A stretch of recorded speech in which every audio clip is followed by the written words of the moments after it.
Como explicar, à luz do Espiritismo, a questão do elo perdido? Deveremos recordar que a expressão elo perdido é uma conotação antropológica, porque os antropologistas, a começar do século XVIII, ficaram muito intrigados com o processo da evolução humana. Será que o homem foi construído conforme o modelo bíblico, tão real e perfeito, orgânica e psicologicamente como é hoje? E os primeiros sinais de protesto começaram a partir de 1775, quando surgiram os grandes pensadores da antropologia. Destacam-se alguns que são proeminentes.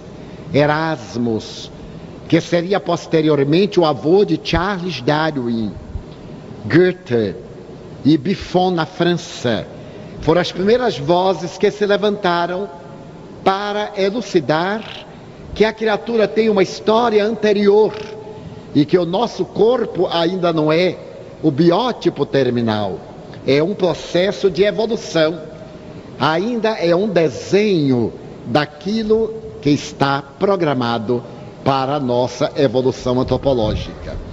Foi no ano de 1807 que João Batista Lamarck publicou na França uma obra extraordinária chamada Filosofia Zoológica.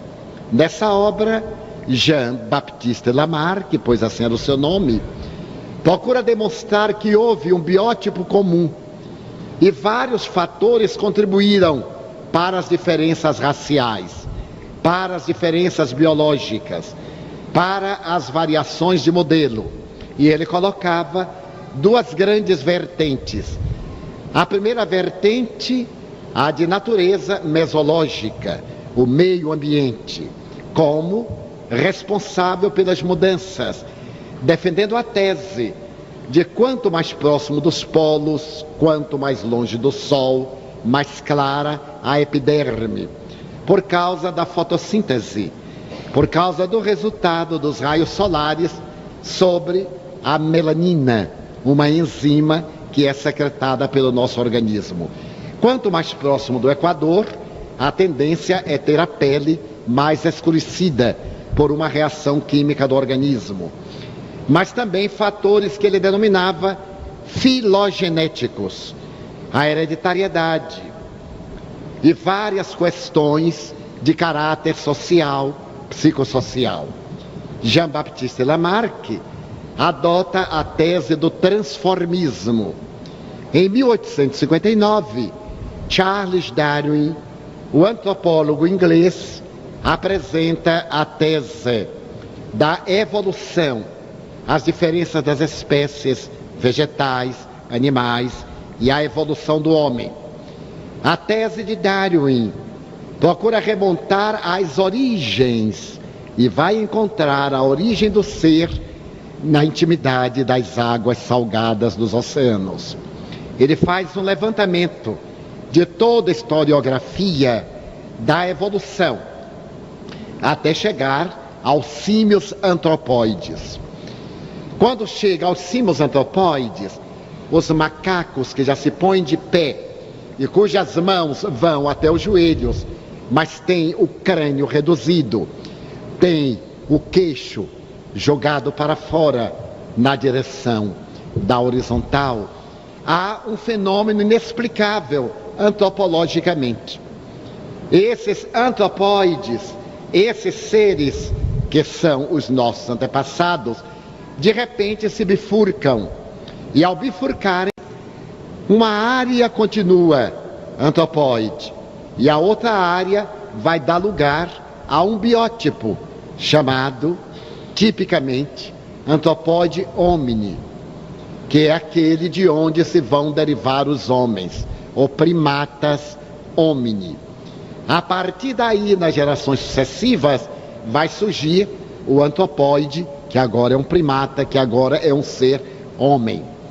As heranças mais probatórias da tese estão no chamado homem de Neandertal, que teria vivido na Terra entre 50 mil e 20 mil anos. O homem de Neandertal vai nos dar vários espécimes, que são chamados homem do período carbonífero, homem da gruta de Feldofer, na África do Sul, o homem de Pequim, o homem da Lagoa Santa, em Minas Gerais. Eles são os biótipos da transformação. Então, Darwin conseguiu levantar o esqueleto ósseo de todos esses fósseis. Pôde demonstrar que houve uma evolução muito lenta, mas de repente houve um salto. Daquele ser deformado, rapidamente apareceu o biótipo com a forma que nós estamos. Então ele não encontrou o processo de evolução. Essa lacuna se deu o nome de o elo perdido, porque não ficaram heranças fósseis. Para nós, os espíritas, o espírito que evoluía desde as formas mais primárias chegou até o momento antropóide. O corpo era antropóide, o espírito era antropóide. O corpo era primário, o espírito era primário. O cérebro estava somente comandando aos instintos da reprodução, da alimentação, do repouso.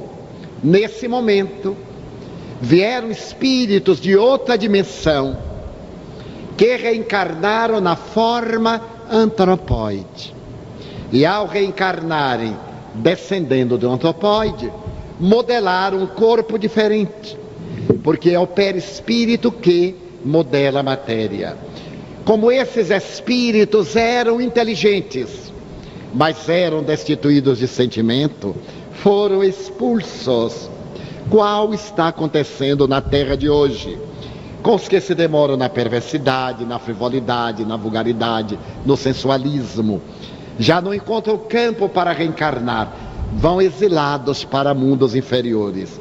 A Bíblia refere-se dizendo que Lúcifer, ao rebelar-se contra o Senhor, foi expulso do paraíso e desceu aos infernos. São esses espíritos que, numa região de plenitude, porque permaneciam com sentimentos de rebeldia, foram exulados para um planeta inferior, que era a Terra, ainda numa fase grotesca da sua evolução, um verdadeiro inferno.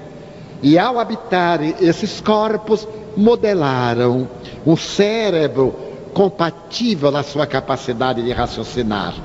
Desenvolveram um crânio mais amplo, diminuíram a face, a projeção do queixo, do maxilar, uniram o dedo que antes tinha a finalidade de segurar a árvore, perderam a cauda, ficando o remanescente, que é o apêndice.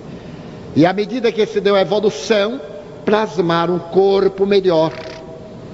E isso foi, dentro do processo evolucionista, muito rápido. Foram algumas poucas gerações, enquanto no processo ancestral foram muitas gerações de quase 1 milhão de anos. Então, o elo perdido é esse momento em que o Pithecanthropus deixa de ser recurvado para ser erectus. O antropóide se bifurca, ficando símio e ficando o primatas homini. É o momento, portanto, da grande transformação.